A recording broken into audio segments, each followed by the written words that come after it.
బండినైతే cold start అయితే చేసుకున్నాను friends. Cold start చేసుకొని తర్వాత ఇక్కడి నుంచి అయితే ఫస్ట్ పెట్రోల్ బంక్‌కెళ్ళి అక్కడి నుంచి జీవన్‌నైతే పిక్ చేసుకొని అరకుకైతే స్టార్ట్ అయిపోదాము. పెట్రోల్ బంక్ అయితే వచ్చేసాను. ఇక్కడైతే ఫుల్ ట్యాంక్ అయితే చేయమన్నాను అన్నని. ఇక్కడ ఫుల్ ట్యాంక్ చేసుకొని జీవన్ వాళ్ళ ఇంటికైతే వెళ్ళిపోదాం.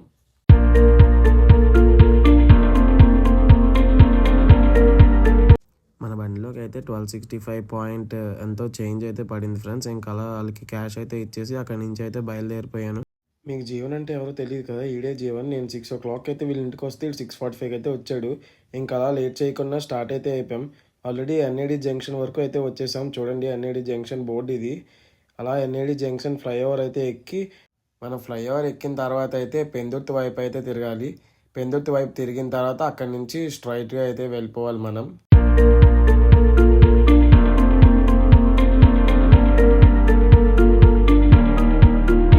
మనం గోపాలపట్నం అయితే చేరుకున్నాం. చూస్తున్నారు కదా, ఇదే సింహాచలం ఆర్చ్. అలా అటువైపు వెళ్తే సింహాచలం అయితే వస్తుంది. మనం అయితే అటు వెళ్ళకూడదు. మనం ఇలా స్ట్రైట్గా వచ్చాం కదా, అలాగే స్ట్రైట్గా వెళ్ళిపోతే మనం పెందుర్తి కొత్త వలస వైపు వెళ్తాము. అలా వెళ్తేనే మనకి అరకు అయితే తగులుతుంది. వేపగుంట జంక్షన్కి అయితే చేరుకున్నాం ఫ్రెండ్స్. ఇదిగోండి, ఇదే వేపగుంట జంక్షన్. ఇక్కడి నుంచి సింహాచలం వెళ్ళాలి అంటే మనం రైట్ అయితే తిరిగి సింహాచలం అయితే వెళ్తాము. మనం అయితే ఇప్పుడు సింహాచలం వెళ్ళట్లేదు కదా, అరకు వెళ్తున్నాం కాబట్టి మనం అయితే స్ట్రైట్గా అయితే వెళ్ళిపోవాలి.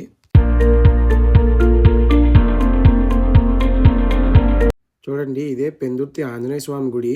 ఈ పక్కనే ఒక సందు అయితే ఉంటుంది. ఈ సందు లోపల నుంచి వెళ్తే గవర్నమెంట్ పాలిటెక్నిక్ కాలేజ్ అయితే వస్తుంది. నేనైతే డిప్లొమా అక్కడే కంప్లీట్ చేశాను. మనం అటైతే వెళ్ళాము ఇప్పుడు. ఆ కాలేజ్ వైపు వెళ్ళకుండా మనం అయితే స్ట్రైట్గా అయితే వెళ్ళిపోవాలి. స్ట్రైట్గా వెళ్ళిపోతే పెందుర్తి జంక్షన్ అయితే వస్తుంది.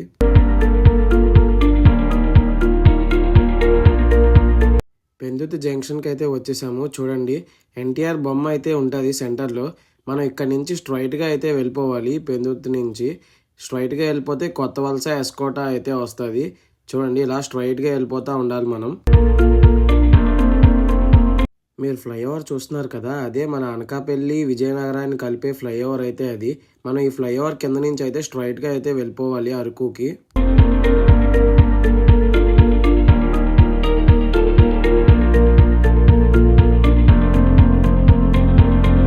మనం అయితే కొత్త వలస అయితే చేరుకున్నాము. చూపిస్తాను చూడండి, ఇదే మన కొత్త వలస జంక్షన్.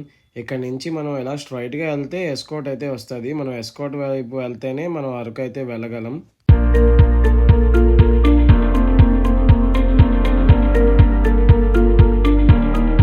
ఇటువైపు మొత్తం విలేజెస్ వల్ల చెట్లు ఎక్కువ ఉంటాయి కాబట్టి ఇటువైపు మొత్తం మంచు అంతా ఉండడం వల్ల మాకైతే చాలా చలి అయితే వేసింది. మేము ఎన్ని జాకెట్లు స్వెటర్లు వేసుకున్నా కూడా మాకు ఫుల్ చలి అయితే ఉంది. అది మార్నింగ్ 7 o'clockకి స్టార్ట్ అయ్యాం. అప్పటికి కూడా ఇంకా చలి అయితే చాలా ఎక్కువ ఉంది. చూడండి ఎంత మంచు కనబడుతుందో. ఇంకా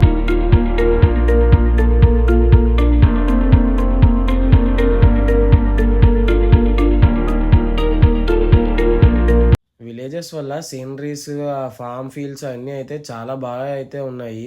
మేము మధ్యలో ఆగి ఫొటోస్ తీసుకుందాం అనుకున్నాం కానీ మేమే లేట్గా బయలుదేరాం కాబట్టి ఇంకా అరకుకి వెళ్ళేటప్పటికి టైం ఎక్కువ అయిపోతుంది అని చెప్పి అయితే ఎక్కడ ఆగలేదు. ఆగకన్నా అయితే వెళ్ళిపోయాం మేము. ఇప్పుడే అయితే ఎస్కోట్ అయితే చేరుకున్నాము. చూడండి, ఇదంతా అయితే ఎస్కోట. మీకైతే ఎస్కోట బస్ స్టాప్ అయితే చూపిస్తాను. చూడండి రైట్ సైడ్లో అలా చూస్తుంటే మీకు ఎస్కోట్ బస్ స్టాప్ అయితే ఇలా లోపలికి వెళ్తుంది. ఇలా ముందుకెళ్తే పుణ్యగిరి ఆర్చ్ అయితే వస్తుంది. చూడండి, పుణ్యగిరి ఆర్చ్ కూడా మీకు చూపిస్తాను. మనం స్ట్రైట్గా వస్తున్నప్పుడు మనకి లెఫ్ట్ సైడ్లో అయితే పుణ్యగిరి ఆర్చ్ అయితే ఉంటుంది. చూపిస్తాను చూడండి. మనకి అలా ముందుకెళ్తే ఇదిగోండి ఆర్చ్. ఇదే పుణ్యగిరికి వెళ్ళే ఆర్చ్. ఈ లోపలికి అయితే అలా వెళ్ళాలి పుణ్యగిరికి వెళ్ళినప్పుడు. అయితే టిఫిన్కి అయితే ఆగాము. ఇప్పుడు టిఫిన్ చేసి మళ్ళీ స్టార్ట్ అవుతాం. టిఫిన్కి అయితే ఇక్కడ చూడండి, ఇక్కడ హోటల్ నందిత అనేదో ఉంది ఒక హోటల్. ఆ హోటల్ దగ్గర అయితే ఆగాము. ఇప్పుడు ఇక్కడ టిఫిన్ చేసి మళ్ళీ స్టార్ట్ అవుదాం.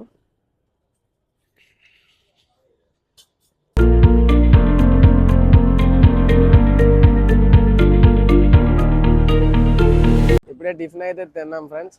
ఇక్కడ నందిత హోటల్ దగ్గర అయితే ఆగాము కదా, టిఫిన్ అయితే తిన్నాము. ఇక్కడ టిఫిన్ అయితే బాగానే ఉన్నది. మీరు ఎప్పుడైనా ఒకసారి వస్తే ట్రై చేయండి.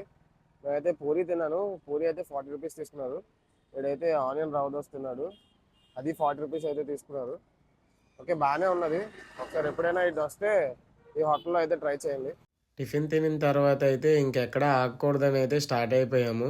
ఇంకా అలాగా మాట్లాడుకుంటూ ఇంకా అలా అరకుకి అయితే వెళ్ళిపోతున్నాము. చూడండి, ఇక్కడ నుంచి అయితే రోడ్ అయితే డివియేట్ అవ్వాలి. డివియేట్ అయ్యి అలా అటు వెళ్ళాలి. మా వాడైతే వాటర్ బాటిల్ కావాలంటే వాటర్ బాటిల్ కోసం అయితే ఇక్కడ ఆగాము. అలా అటు వెళ్ళాలి. ఇలా ఈ వెనక్కి వెళ్తే విజయనగరం అయితే వస్తుంది. విజయనగరం వెళ్ళిపోతాం అటు వెళ్తే. ఇలా ఇటు వెళ్తే మనం అరకు వైపు వెళ్తాం. ఈ బోర్డు దగ్గర నుంచి అయితే అరకు వ్యాలీకి 53 కిలోమీటర్స్, బుర్రా కేవ్స్కి 29 కిలోమీటర్స్, పాడేరుకు అయితే 98 కిలోమీటర్స్ అయితే వెళ్తాము. వెళ్ళే దారిలో అయితే కాశీపట్నానికి ముందు ఒక అమ్మవారి టెంపుల్ అయితే వస్తుంది. అక్కడ ఘాట్ రోడ్ ఎక్కేటప్పుడు ఘాట్ రోడ్లో ఏం అవ్వకూడదని చెప్పి అందరూ అక్కడైతే దండం పెట్టుకొని అమ్మవారికి అయితే మొక్కుకుంటారు. ఈడేమో రారా మనం దండం పెట్టుకుందాం అంటే ఈడు కోతులు వీడియోలు తీసుకుంటూ ఉండిపోయాడు. నేనైతే వెళ్ళి దండం పెట్టుకొని ఏం అవ్వకూడదని చెప్పి కోరుకొని అయితే వచ్చేసాను. ఇప్పుడైతే మనం కాశీపట్నం జంక్షన్కి అయితే రీచ్ అయిపోయాము. ఇక్కడే మనం రీసెంట్గా అయితే ఒక రీల్ తీసాం కదా, అనంత వెంకటేశ్వర స్వామి టెంపుల్కి వెళ్ళినట్టు. ఆ రీల్ అయితే ఇక్కడి నుంచే తీసాము. మనం ఇలా ముందుకు వెళ్తే ఒక టర్నింగ్ అయితే వస్తుంది, చూపిస్తాను చూడండి. ఆ టర్నింగ్ నుంచి అయితే మనం టర్నింగ్ తీసుకొని అక్కడి నుంచి 18 కిలోమీటర్స్ అయితే ఉంటుంది. మొత్తం ఘాట్ రోడ్ అయితే ఉంటుంది. ఆ ఘాట్ నుంచి అయితే వెళ్ళాలి మనం. ఆ పైన కొండల పైన అయితే అనంత వెంకటేశ్వర స్వామి టెంపుల్ అయితే ఉంటుంది. ఇదిగోండి ఇక్కడ బోర్డు ఉన్నది చూడండి, వైకుంఠగిరి అని చెప్పి. 18 కిలోమీటర్స్ అయితే ఉంటుంది. ఈ టర్నింగ్ నుంచి అయితే వెళ్ళాలి మనం ఆ టెంపుల్కి వెళ్ళేటప్పుడు. మనమైతే ఇప్పుడు ఇలా స్ట్రైట్గా అయితే వెళ్ళిపోవాలి అరకుకి వెళ్ళడానికి. ఈ కాశీపట్నంలో అయితే బోల్డ్ అంత బజార్ అయితే ఉంటుంది. వెజిటేబుల్ మార్కెట్స్, ఫ్రూట్స్ అన్నీ అయితే దొరుకుతాయి. మీరు ఎవరైనా కొనుక్కోవాలి అనుకుంటే రిటర్న్ వచ్చేటప్పుడు కొనుక్కోండి. మళ్ళీ అరకు వెళ్తున్నప్పుడు అయితే కొనుక్కొని అవన్నీ లగేజ్తో వెళ్ళలేము కదా. రిటర్న్ వచ్చినప్పుడు అయితే కొనుక్కొని వెళ్ళండి మీ ఇంటికి. ఆల్మోస్ట్ అన్నీ అయితే దొరుకుతాయి మనకి, వెజిటేబుల్స్ అవన్నీ దొరుకుతాయి. చూడండి, మనం అయితే ఘాట్ రోడ్ ఎక్కిపోతున్నాము. ఇక్కడ నుంచి అయితే ఘాట్ రోడ్ ఉంటుంది, అరకు ఘాట్. చాలా ఎక్స్పీరియన్స్ అయితే చాలా బాగుంటుంది. నేనైతే చాలా ఎగ్జైట్ అయ్యాను ఈ ఘాట్ రోడ్ మొత్తం. ఈ అరకు ఘాట్ రోడ్ అయితే ఎప్పుడు ఎక్కుతామో అక్కడి నుంచి మనం ఎంత ఎగ్జైట్మెంట్తో అయితే ఉంటామో అంతే సేఫ్టీగా అయితే ఉండాలి. ఇక్కడ బస్ డ్రైవర్స్ వాళ్ళందరూ వెళ్తారు కదా, వాళ్ళందరూ అయితే బైక్స్ వాళ్ళ మీదకి అయితే తిప్పేస్తున్నారు. చాలా ర్యాష్గా అయితే నడుపుతున్నారు. కారు వాళ్ళు కూడా అలాగే చూడట్లేదు, అసలు బైక్స్ వస్తున్నాయి అని ఏం చూడట్లేదు. వాళ్ళ స్పీడ్ వాళ్ళు వెళ్ళిపోతున్నారు. మనం అయితే ఎంత సేఫ్టీగా ఉంటామో, ఎంత ఎగ్జైట్మెంట్ ఫీల్ అయినా ఫీల్ అవ్వండి, అంతే సేఫ్టీగా అయితే ఉండండి.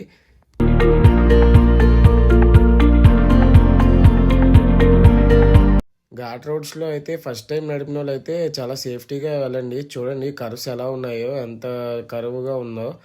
నేనైతే చూడండి అంత స్లోగా వెళ్తున్నాను, అంతే స్లోగా అయితే వెళ్ళండి ఫస్ట్ టైం డ్రైవింగ్ చేసిన వాళ్ళైతే. నేనైతే ఇదే ఫస్ట్ టైం వెళ్తున్నాను అరకుకి, అందుకే నేను అంత స్లోగా నీట్గా అయితే వెళ్తున్నాను. స్పీడ్గా వెళ్ళి మనం చేసేది ఏమి లేదు కదా పైన. ఎంత స్లోగా అయితే వెళ్తామో అంత సేఫ్టీ మనకి ఉంటుంది. అందుకే సేఫ్టీగా వెళ్తున్నాను నేను స్లోగా. అలాగే మనం ఎప్పుడైనా ఓవర్టేక్ చేసినప్పుడు సిగ్నల్ ఇచ్చుకొని నీట్గా హార్న్ కొట్టుకొని అయితే ఓవర్టేక్ చేయండి. ఎవరినైనా బైక్స్ వాళ్ళు ఎవరైనా కారు వాళ్ళు చేస్తున్నప్పుడు. కారు వాళ్ళు ఎలాగో మనల్ని అలా చేయట్లేదు, వాళ్ళు మటుకు వాళ్ళు వెళ్ళిపోతున్నారు కాబట్టి మనమైనా కొద్దిగా రూల్స్ పాటిస్తూ వెళ్ళాలి కాబట్టి రూల్స్ పాటిస్తూనే వెళ్ళండి. సీనరీస్ కూడా అయితే చాలా బాగున్నాయి, నాకైతే చాలా నచ్చింది. నేనైతే ఫస్ట్ టైం వెళ్తున్నాను అరకు, అందువల్ల నేను చాలా ఎగ్జైట్మెంట్తో అయితే వెళ్తున్నాను అరకు.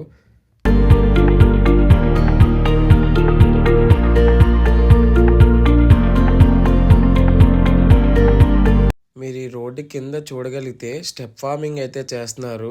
ఇక్కడ అన్ని అరకులో హిల్సే ఉంటాయి కాబట్టి ఇక్కడ స్టెప్ ఫార్మింగే చేయగలం, నార్మల్ ఫార్మింగ్ చేయలేము. ట్రైబల్ పీపుల్స్ అందరూ అందుకే స్టెప్ ఫార్మింగే చేస్తారు ఇక్కడ కొండలలో. అలా ముందుకెళ్తే లెఫ్ట్ సైడ్లో అయితే ఒక చిన్న దారి అయితే కనబడ్డది. అది ఆ పైన ఎక్కడో వాటర్ ఫాల్ నుంచి అయితే వస్తున్నది అని అనుకుంటున్నాను నేను. మీకు ఎవరికైనా తెలిస్తే కామెంట్లో అయితే చెప్పండి. ఇంకా అక్కడి నుంచి అలా చూసుకొని ఇంకా అలాగ అరకుకి అయితే వెళ్ళిపోతున్నాము.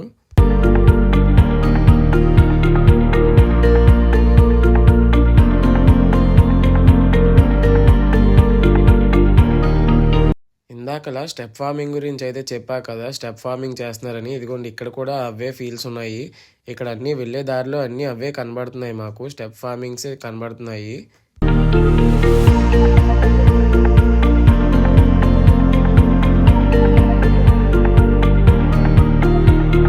మనం మన ప్రయాణం చేస్తుంటే మధ్యలో అయితే ఈ రివర్ అయితే మనకు కనబడ్డది. ఏంటా అని చూద్దామని బైక్ పక్కకైతే ఆపాము. ఆపి చూస్తుంటే ఇలా ఒక చెరువులాగైతే వెళ్తున్నది. అలా పైనుంచయితే వస్తున్నది. అలా నీళ్ళు వస్తూనే ఉన్నాయి అలాగా. మనకైతే ఇందాకలే మనం చూసాం కదా! కింద ఒక చిన్న దార. నాకు తెలిసి ఆ దార కూడా దీని దగ్గరించే వచ్చుండుంటాది. చూడండి అలా కిందకైతే వెళ్ళిపోతున్నది. ఇంక అక్కడి నుంచయితే బయలుదేరి అలా అరకుకైతే వెళ్ళిపోతున్నాము. వెళ్తుంటే ఇక్కడ ఇలా సీనరీస్ అయితే తీయమని జీవన్‌కైతే చెప్పాను. జీవన్ అయితే తీస్తున్నాడు. ఆడు కెమెరానైతే కొద్దిగా సరింగా పట్టుకోలేకపోతున్నాడు. ఫస్ట్ టైం కదా బండి మీద కెమెరా పట్టుకొని వెళ్ళడం ఆడు. అందువల్ల కొద్దిగా స్టెబిలిటీ ఏమైనా మీకు అనిపించకపోతే ఏమనుకోకండి.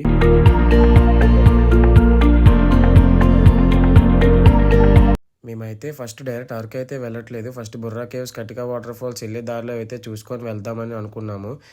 బుర్రా కేవ్స్‌కి, కటికా వాటర్ ఫాల్స్‌కి అయితే ఇక్కడి నుంచి రైట్ అయితే తిరగాలి. అవన్నీ నెక్స్ట్ వీడియోలో అయితే వస్తాయి. ఈ వీడియో ఇక్కడితో అయితే ఎండ్ చేస్తున్నాను. ఈ వీడియో మీకు నచ్చినట్టయితే లైక్ చేయండి. అలాగే ఇప్పటివరకు నా ఛానల్ సబ్స్క్రైబ్ చేసుకోకపోతే సబ్స్క్రైబ్ చేసుకొని, ఆ పక్కనే ఉన్న గంట సింబల్‌ని అయితే ప్రెస్ చేసి పెట్టుకోండి. నా వీడియోస్ అన్నీ మీకైతే వస్తాయి అప్పుడు.